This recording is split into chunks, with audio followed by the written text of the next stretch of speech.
The presumption was that, well, the husband needs to support his family. For some reason, that same presumption did not get extended to women.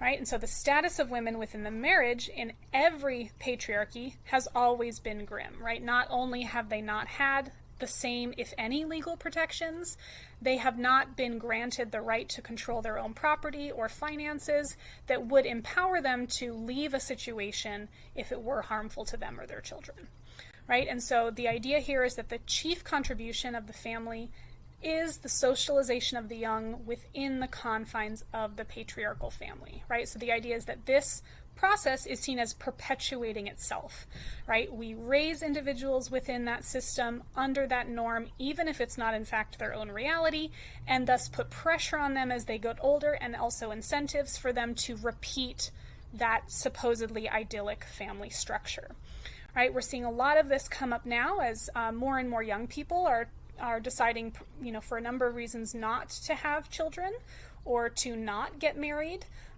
We're seeing a lot of pushback on this. We're seeing states and governments try to give financial incentives for people to have kids, despite the fact or the issues of overpopulation, right? And so we have, again, this idea that there's some sort of vested interest that will continue in the perpetuation of that status quo.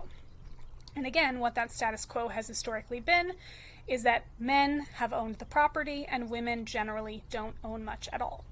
Patriarchy also decrees that the status of both the mother and the child are seen as being dependent upon the male, right? When again, even though we have probably seen and experienced many counterexamples to that, the patriarchal society in which we've been socialized has so engendered that idea into our minds that we still sort of assume it as the norm.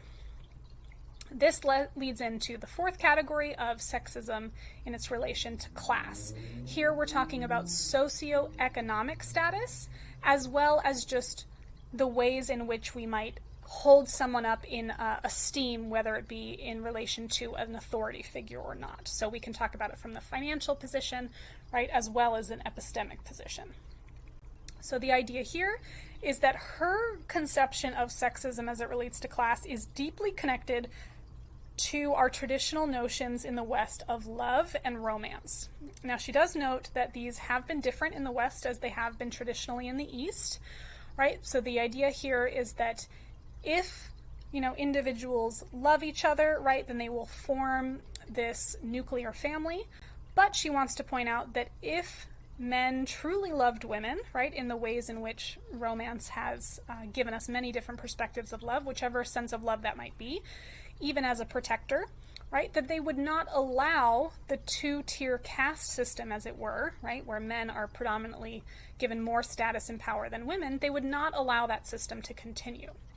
Moreover, right, she says the emphasis on or obsession with romance in the West serves to conceal the patriarchal nature of those very societies. And what she means here is that our very conceptions of romance and the way they are portrayed tends to put the problematic aspects of patriarchies in a more positive light. So I think the most obvious examples of this would come from, the issues with the many Disney princess stories, right? So, if we take the most basic example, right, of Sleeping Beauty, right, or Snow White, the idea is that it is romantic for a stranger to come and kiss or make physical or sexual contact with an unconscious woman, right? And that somehow leads to love and romance, right? That's just to name one, if not a couple of examples, right? But we see many instances of this, or where, a woman declines interest in a man, yet he continues to persist, perhaps even engaging in stalker-like behavior, right? If not instances of sexual harassment.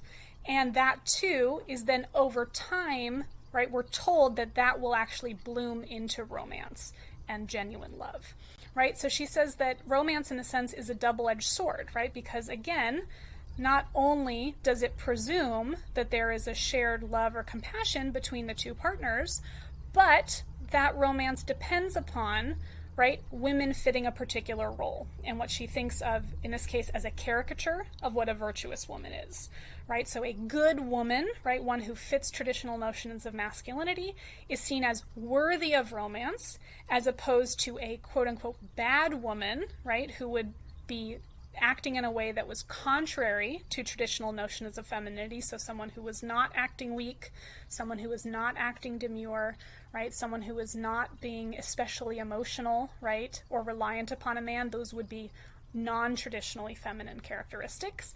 And thus we think that it's her fault, right, if no one loves her, right? Or that she might not be deserving of that love, right? Because of those very characteristics.